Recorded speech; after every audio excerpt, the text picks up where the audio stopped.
Hello and welcome to ELBC Newsline, a full hour of news, views from Liberia and other parts of the world. Today is Monday, December 15, 2025. My name is Fabienne Kuya presenting, and these are our top stories.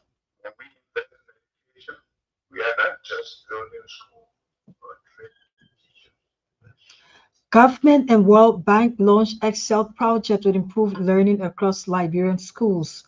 Legislative Monitoring Coalition of Liberia releases findings indicating high-level gender disparities in legislative participation.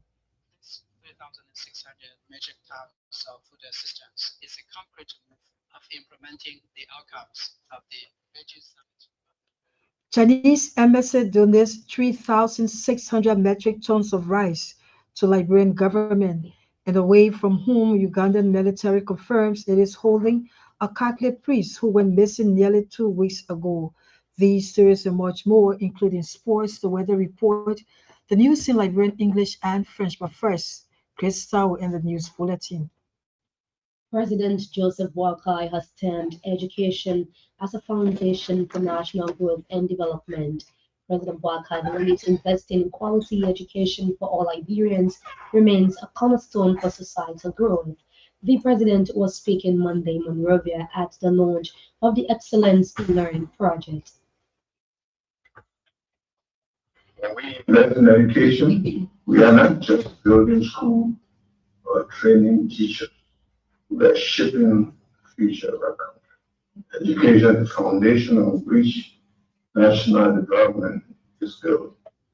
The project, with funding from the World Bank, seeks to support the construction of 100 modern schools across the country.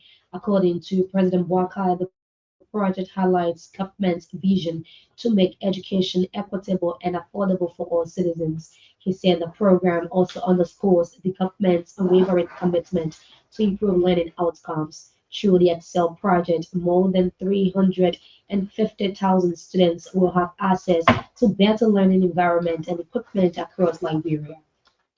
The Ministry of Education has officially launched the Excellence in Learning in Liberia project. The Excel project seeks to address urgent challenges in the education sector and ensuring meaningful learning outcomes, particularly in early grades. Speaking at the project launch on Monday in Monrovia, Education Minister Dr. Jaso Jala emphasized that the success of Liberia's education system depends on the strength of its foundation. Dr. Jala underscored the need for systemic reform, moving beyond access to focus on quality. According to her, the Excel project will be judged not by promises but by measurable improvements in reading fluency, basic numeracy, and teacher support by 2026. When this foundation is weak, everything built on it is unstable. Secondary education, STEM, skills training, and ultimately economic productivity. That is precisely why Excel focuses where the returns are highest. The Excel project, funded by the World Bank and the Global Partnership for Education, it aligns with Liberia's broader goal for ensuring inclusive, equitable, and quality education for all. At the same time, World Bank country manager Georgia Walland says education is the most powerful key to lasting transformation in Liberia. Speaking at the launch of the Excellence in Learning in Liberia Excel project, Madam Walland said Liberia is at a pivotal moment with foundational life determining children's futures and the nation's capacity to rise. She noted many children struggle because of the quality of education, not their aptitude. Liberia is in a pivotal moment. Foundational literacy and numeracy early in life are determinants of a child's future and ultimately of Liberia's capacity to rise. According to her, Excel will focus on reading, writing, and mathematics across early childhood and primary grades. She praised the government, teachers, parents, and students for their role in turning Excel into real learning games. The Legislative Monitoring Coalition of Liberia, LEMCO, has disclosed high-level gender disparities in legislative participation and initiative during its monitoring and evaluation at the legislature.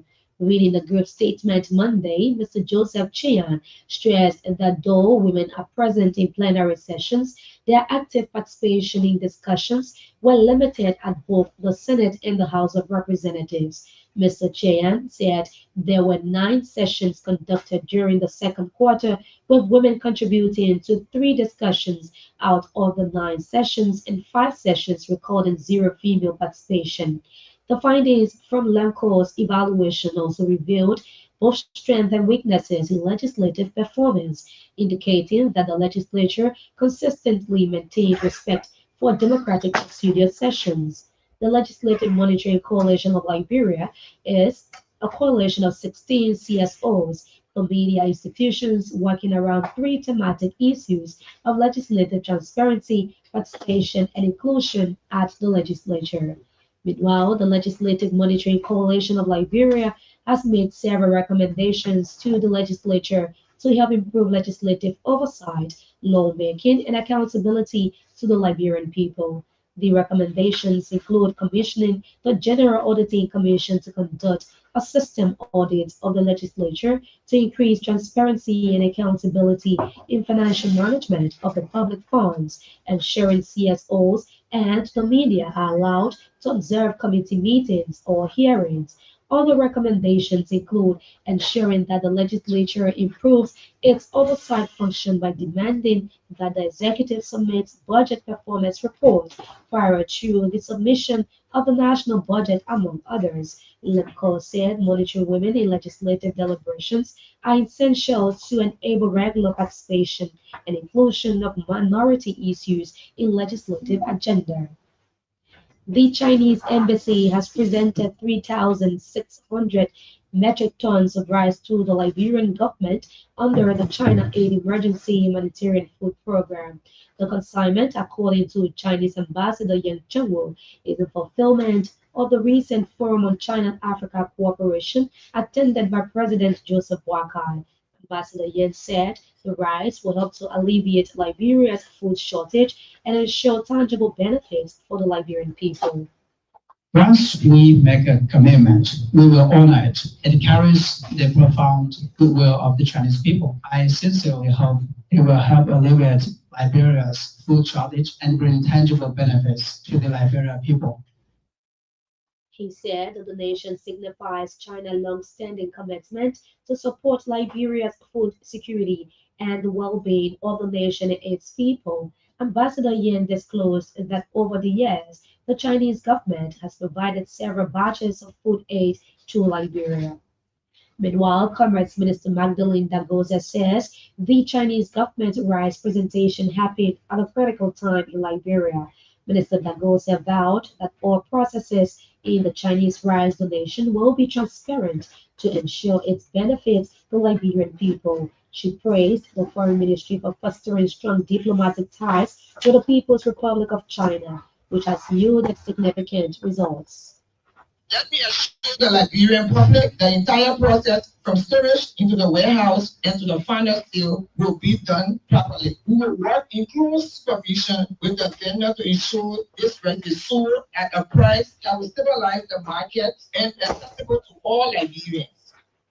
Minister Dagoze also thanked Ambassador Yen and termed the Chinese government's generosity as the foundation on which the over 3,000 rice aid has been presented to Liberia.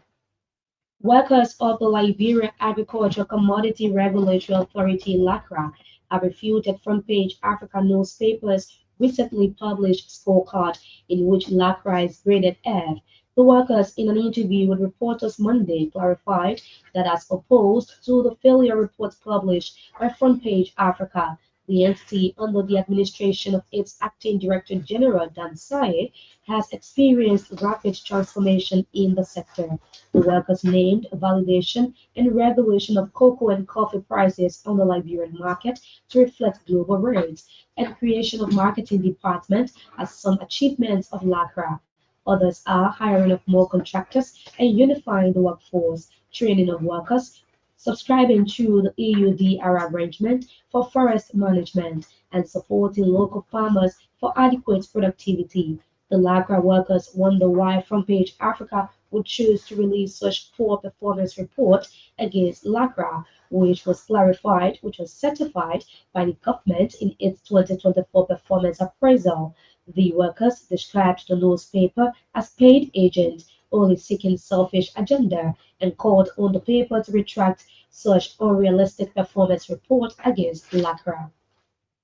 The founder of the Rescue Center International, Pastor Erasmus Jacklow, has disclosed plans to publish a new inspirational book dedicated to President Joseph Boakai.